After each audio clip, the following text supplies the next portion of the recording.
अस्सलाम वालेकुम, मेरा नाम है जवेरिया दिल और आप देख रहे हैं तख्ती ऑनलाइन। आज की वीडियो में हम जेम्स वेब की तरफ से की जाने वाली एक और डिस्कवरी के मुतालिक बात करेंगे। जेम्स वेब टेलीस्कोप ने एक मशहूर सुपरनोवा के अंदर एक बहुत मिस्टीरियस ऑब्जेक्ट यानी न्यूट्रॉन सितारे का सुराग लगा लिया है। ये न्यूट्रॉन स्टार SN 1987A नामी सुपरनोवा में मौजूद है। अगर मुख्तसरन बात करें तो न्यूट्रॉन सितारे कायनात के बहुत दिलचस्प ऑब्जेक्ट्स में से एक हैं, लेकिन इनका सुराग लगा पाना बहुत ही मुश्किल होता है, ख़ुसूसन तब जब ये सुपरनोवा के नतीजे में खारिज होने वाली गैस और गर्दो गुबार में छुपे हों। साइंसदान तकरीबन 30 सालों से सुपरनोवा SN 1987A का मुशाहिदा कर रहे थे कि इसमें किसी न्यूट्रॉन सितारे का सुराग लगा सकें, और अब जाकर 30 सालों के इंतजार का नतीजा ये निकला कि आखिरकार जेम्स वेब टेलीस्कोप ने ये काम कर दिखाया। एस्ट्रोफिजिक्स की दुनिया में ये एक बड़ी दरियाफ्त है, क्योंकि इस सितारे का मुशाहिदा करके हम इससे पहले मौजूद बड़े सितारे के मुतालिक भी मालूमात इकट्ठी कर सकते हैं, जिसके फटने के नतीजे में न्यूट्रॉन स्टार बना। आज के वीडियो में हम जानने की कोशिश करेंगे कि कैसे जेम्स वेब टेलीस्कोप ने इस न्यूट्रॉन स्टार का सुराग लगाया, आखिर इसकी क्या खसूसियात हैं और इसका ओरिजिन क्या है। साइंसदानों ने जेम्स वेब के 2 कैमरों यानी नियर इंफ्रारेड कैमरे और मिड इंफ्रारेड कैमरे को इस्तेमाल करके सुपरनोवा का मुशाहिदा किया। ये दोनों कैमरे मिलकर इलेक्ट्रोमैग्नेटिक स्पेक्ट्रम की एक वसी रेंज को कवर करते हैं। आइए इलेक्ट्रोमैग्नेटिक स्पेक्ट्रम को समझने की कोशिश करते हैं और ये जानने की कोशिश करते हैं कि जेम्स वेब टेलीस्कोप स्पेक्ट्रम की किस रेंज में ऑपरेट करता है। लेकिन James Webb telescope JW Hubble से 100 गुना ज़्यादा ताकतवर टेलीस्कोप है और इसका जो एरिया है वो इंफ्रारेड है। अगर आप देखें तो इंफ्रारेड में जेम्स वेब टेलीस्कोप ज़्यादा काम करेगी। इसका मतलब ये कि अब हम लोअर फ्रीक्वेंसीज की तरफ जा रहे हैं ताकि हम उन फ्रीक्वेंसीज की रेडिएशंस को स्टडी कर सकें। अगर हम माइक्रोवेव में जाना चाहते हैं तो वहाँ पर स्पिट्ज़र ऑलरेडी मौजूद हैं। तो हमारे पास इंफ्रारेड का ऐसा रीजन था जहाँ पर हमारे पास टेलीस्कोप नहीं थी, सेंसर्स नहीं थे। जेम्स वेब टेलीस्कोप ने SN 1987A सुपरनोवा का कई घंटों तक मुशाहिदा करके डाटा इकट्ठा किया। इस डाटा ने बताया कि सुपरनोवा से खारिज होने वाली इंफ्रारेड शुआएं यूनिफॉर्म नहीं हैं, बल्कि ये शुआएं सुपरनोवा के नतीजे में बनने वाली डस्ट और गैस की एक तरफ ज़्यादा रोशन नज़र आ रही हैं, जबकि दूसरी तरफ कम।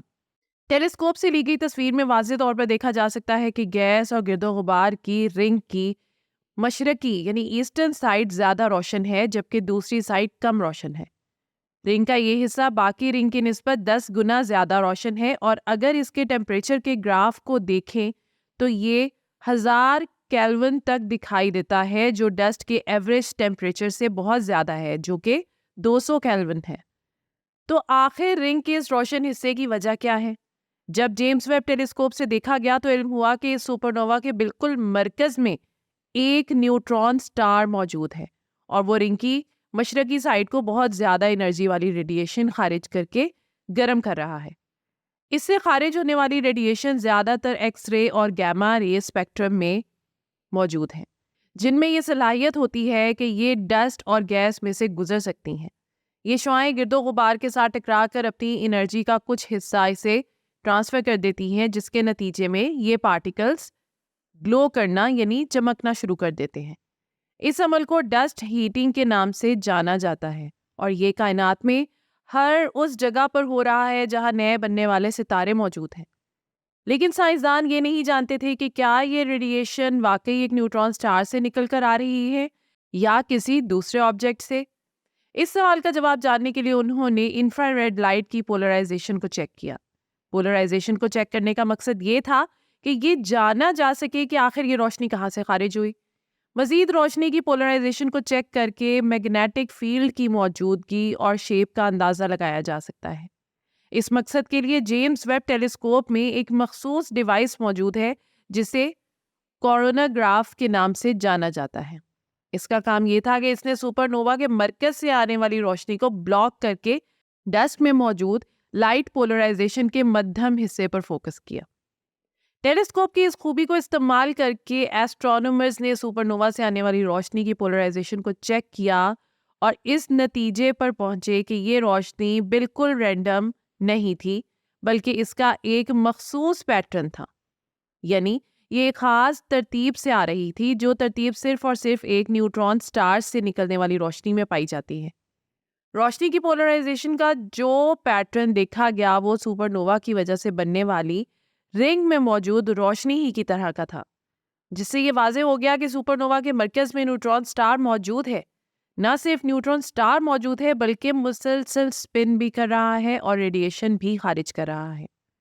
जेम्स वेब टेलीस्कोप वाहिद ऐसी टेलीस्कोप है जो इस सुपरनोवा में न्यूट्रॉन सितारे का पता लगाने में कामयाब हुई है, क्योंकि इससे पहले तकरीबन 30 सालों तक मुख्तलिफ इंस्ट्रूमेंट्स का इस्तेमाल करके इस सुपरनोवा का मुशाहिदा किया गया, लेकिन कोई खातिर ख्वाह नतीजा हासिल नहीं हुआ।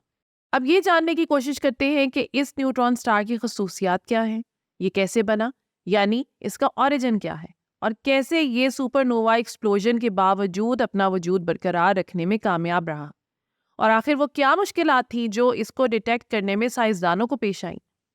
अगर इस सुपरनोवा के मरकज में मौजूद न्यूट्रॉन सितारे के मैस का अंदाज़ा लगाएं तो यह हमारे सूरज के मैस का 1.4 गुना है। अगर इसके रेडियस की बात करें तो ये सिर्फ 10 किलोमीटर है, जिसका मतलब ये है कि ये सितारा इंतहाई ज़्यादा डेंस है। यानी इसकी डेंसिटी 1 क्यूबिक मीटर में 10 की पावर 17 किलोग्राम है। इसे आप ऐसे समझ सकते हैं कि ये इतना डेंस है जितना चाय के एक चम्मच में पूरे एक पहाड़ के मैस को समो देना। ये बहुत ज़्यादा गर्म है और इसकी सरफेस का दर्जा हरारत 5 मिलियन केल्विन के करीब है, जिसका मतलब है कि इसकी सतह सूरज की सतह से भी 1000 गुना ज़्यादा गर्म है। इसकी मैग्नेटिक फील्ड भी बहुत ज़्यादा मजबूत है। अगर इसकी मैग्नेटिक फील्ड का मुवाजना ज़मीन की मैग्नेटिक फील्ड के साथ किया जाए तो ये ज़मीन की मैग्नेटिक फील्ड से कई ट्रिलियन गुना ज़्यादा मजबूत है। साइंसदानों का मानना है कि ये न्यूट्रॉन स्टार एक बहुत बड़े सितारे की आयरन कोर के कोलैप्स करने की वजह से बना। जिस सितारे के फटने की वजह से ये न्यूट्रॉन स्टार बना वो हमारे सूरज से 20 गुना बड़ा था, जिसने कुछ मिलियन सालों में अपना सारा फ्यूल न्यूक्लियर फ्यूजन में इस्तेमाल कर लिया, जिसके बाद वो सितारा अपने वजूद को बरकरार न रख सका और एक जोरदार धमाके से फटा, जिसके नतीजे में वो ब्लैक होल नहीं बना बल्कि एक न्यूट्रॉन स्टार में तब्दील हो गया।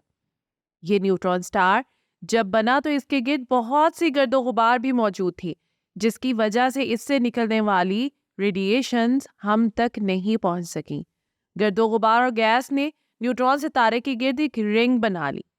इस न्यूट्रॉन सितारे के गिर्द मौजूद डस्ट और गैस बहुत ज़्यादा डेंस थी, जिसकी वजह से आगाज में किसी किस्म की रेडिएशन भी इसमें से नहीं गुजर सकती थी, जिसकी वजह से अब तक इसे डिटेक्ट नहीं किया जा सका था।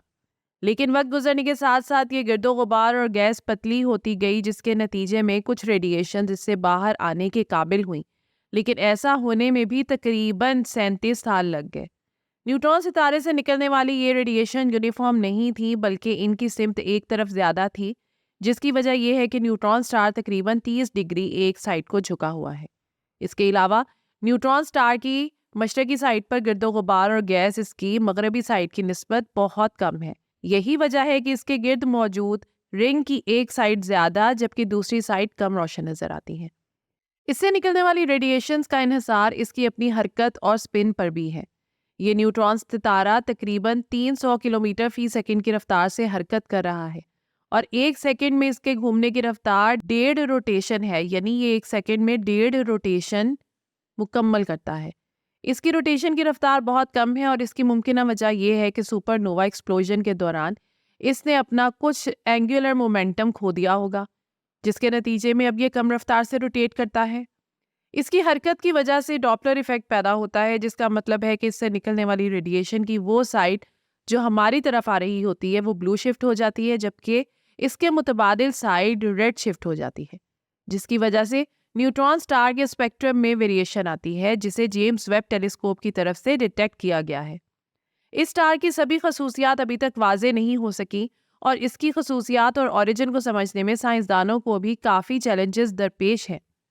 तो ये थी आज की वीडियो। उम्मीद करती हूँ कि ये वीडियो आपके लिए बहुत इन्फॉर्मेटिव और दिलचस्प रही होगी।